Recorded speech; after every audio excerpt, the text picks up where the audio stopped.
Hi folks, Canadian Prepper here. This is a red alert for my viewers. Information that you need to be aware of so when it happens you aren't as shocked.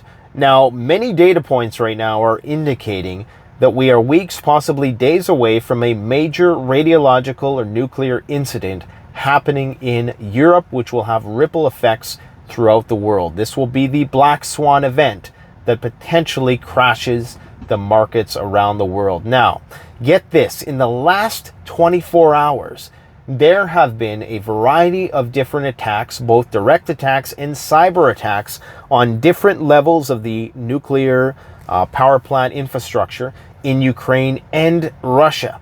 Okay, so we've seen one of the biggest cyber attacks on the Ukrainian nuclear operator, Energoatom, on Tuesday. This is the most powerful cyber attack since the start of the Russian invasion, okay, on their website. In addition to that, we've seen increased shelling at the Zaporizhzhia nuclear power plant. Both Russia and Ukraine deny they're the ones doing it. Regardless, this shelling has become uncomfortably close to the nuclear waste storage sites at these nuclear facilities. The nuclear reactors themselves are very well fortified, and according to the experts, nothing short of a tactical nuclear warhead could possibly disrupt the reactors. Not sure I put a lot of stock in that. However, that's what they're saying, that you would need a direct hit of a really, really big bomb in order to create a nuclear crisis as a result of actually hitting the reactors, because there's several feet of concrete in between them and the outside world. However, the actual waste storage sites where they keep these spent fuel rods, if those exploded, that would create what would be the equivalent of like a dirty bomb, which would be a radiological mess, would kick up all sorts of radioactive dust, and it would just, it would be highly localized, but it would definitely have global repercussions. Of course, it would have repercussions in terms of how the war continued thereafter. Either it would intensify the war or it would cause a temporary ceasefire in order to mitigate the problem. The other thing that is occurring right now is the actual hydroelectric facilities that are connected to these power plants, not only in Ukraine, but also in Russia. Okay, the nuclear power plant in Kursk in Russia was also supposedly the target of an attack on the power lines leading into or out of that nuclear power plant facility. So what we are seeing, guys, just in the last few weeks is this rapid intensification of nuclear terrorism, nuclear blackmail, and the media has responded in kind by making this the focal point of the war now. On every mainstream media network, the mainstay of the Ukraine-Russia war is the focus on these nuclear power plants and how they are being used, because both sides are becoming increasingly desperate to wrap this up before winter sets in.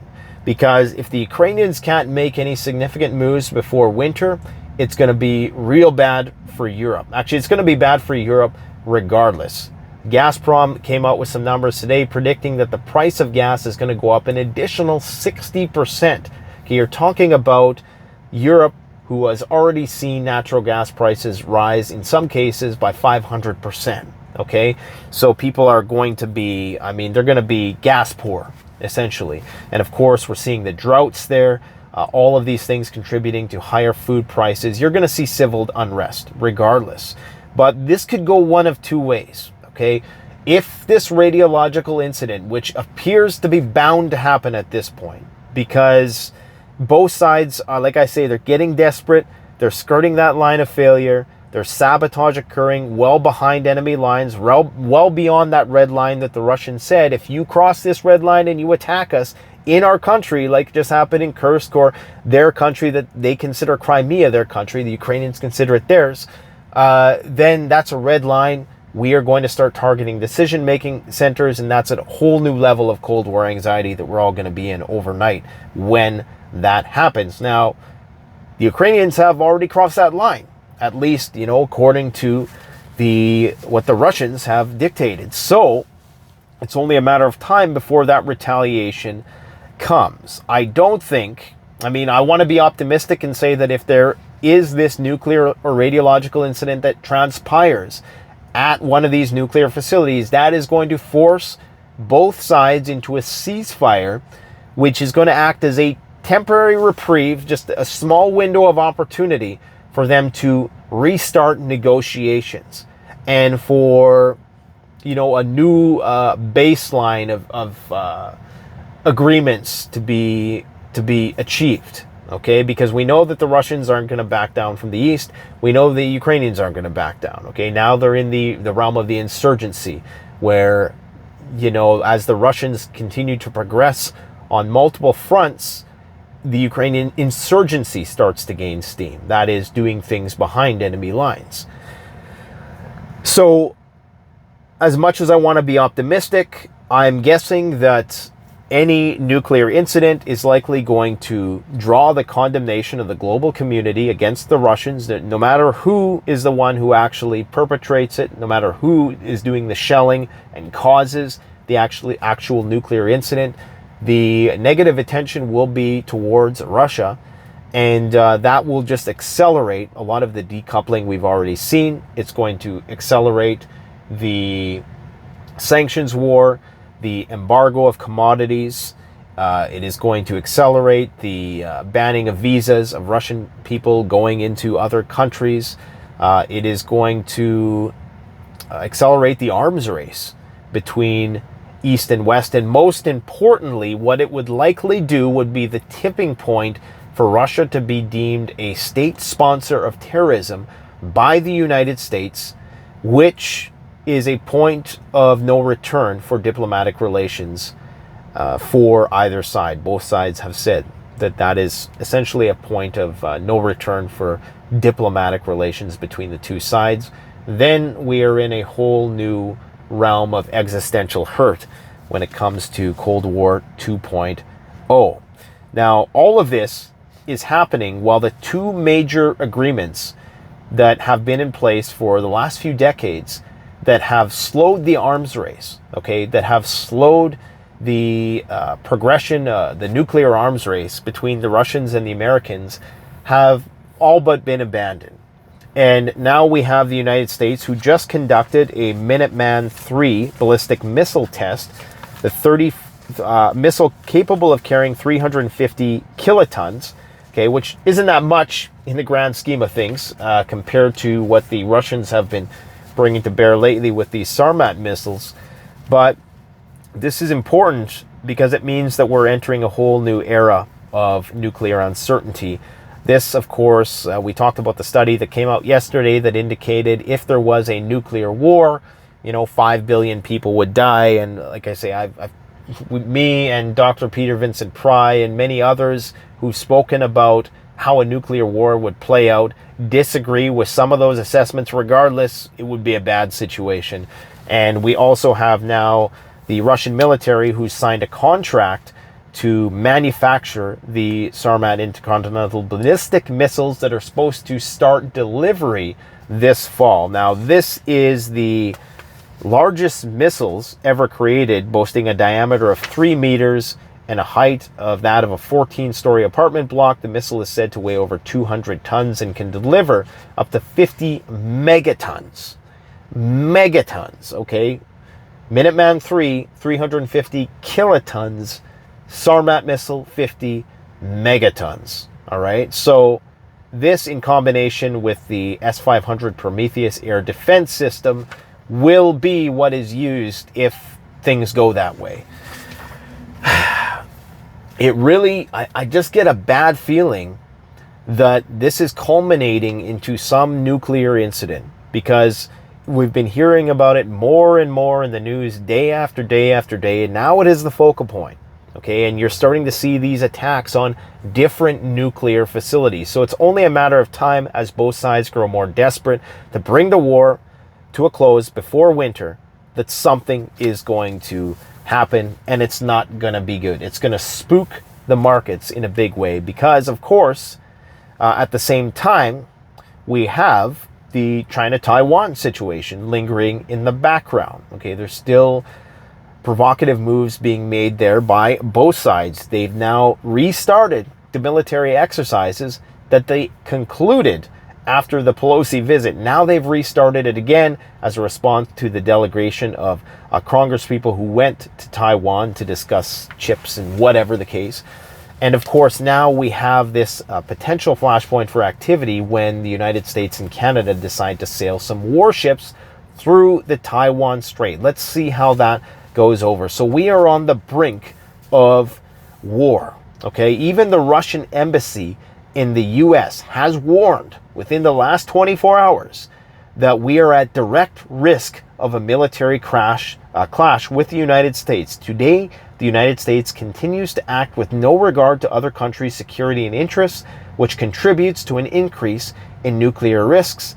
The embassy noted that Washington has recently withdrawn from 2 arms control agreements: the 1987 Intermediate Range Nuclear Forces Treaty, which banned certain classes of land-based missiles, and the 1992 Treaty on Open Skies, which allowed for surveillance flights over each other's territories. Now, on the topic of surveillance, apparently the UK just had a surveillance plane busted in Russian territory. They're now accusing them of a deliberate provocation. Okay, this is on the heels of Finland and Estonia saying that they're going to block the Russian Navy from accessing the Baltic Sea.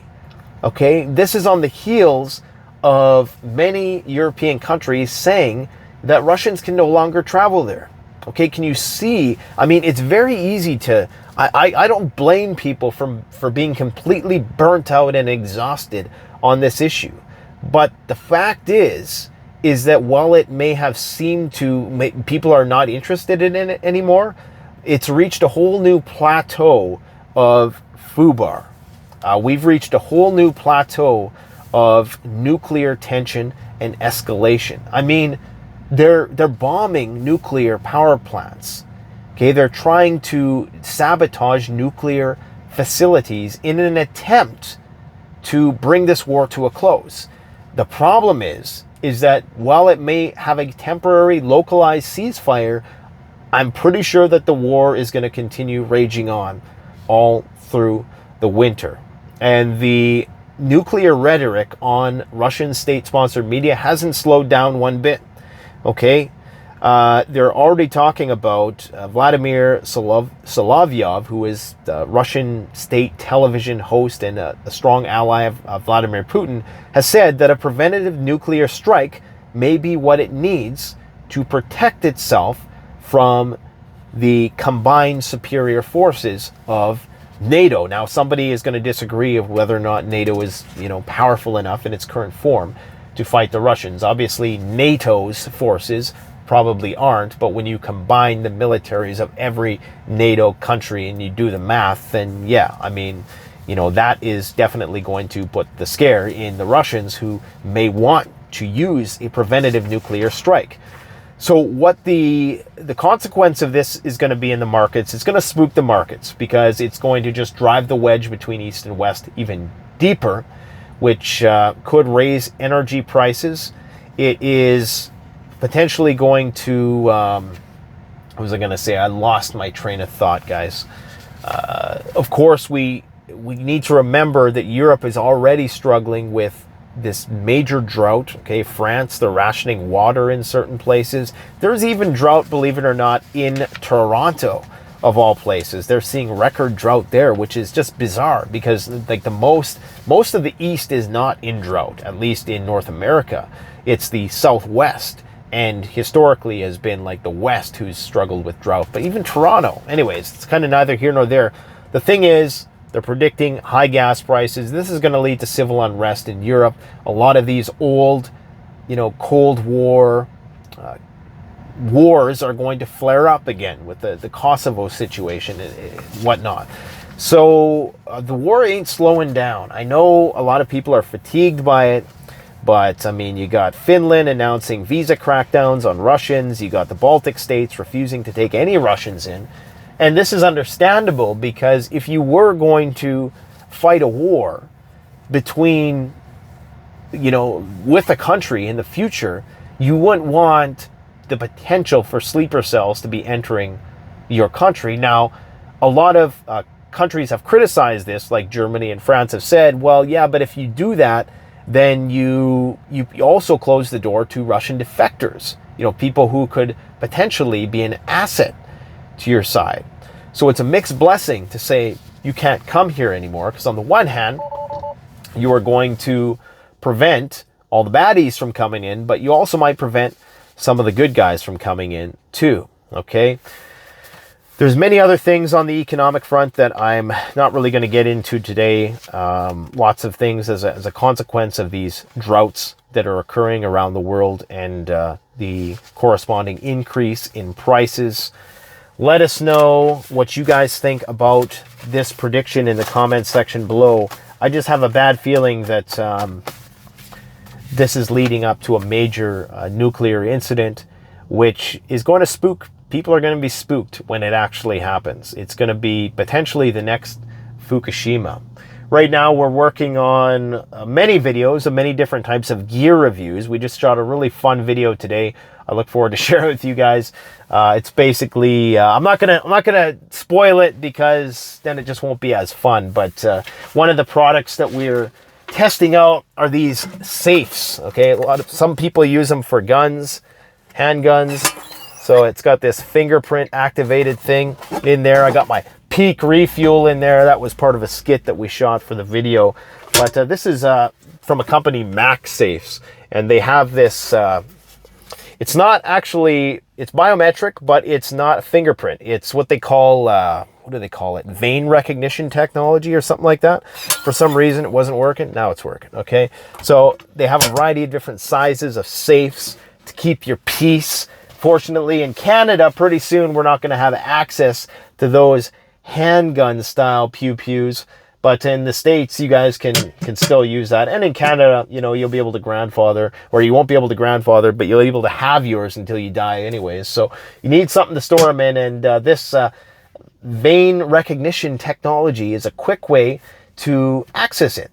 So I'll post a link to that in the description below, but let me know what you guys think about this radiological stuff, because something is going on, and I have a real bad feeling that we are weeks, possibly days away from that major black swan nuclear radiological event. Let me know what you guys think in the comment section below. Thanks for watching. Don't forget to like, comment, subscribe. Canadian Prepper out.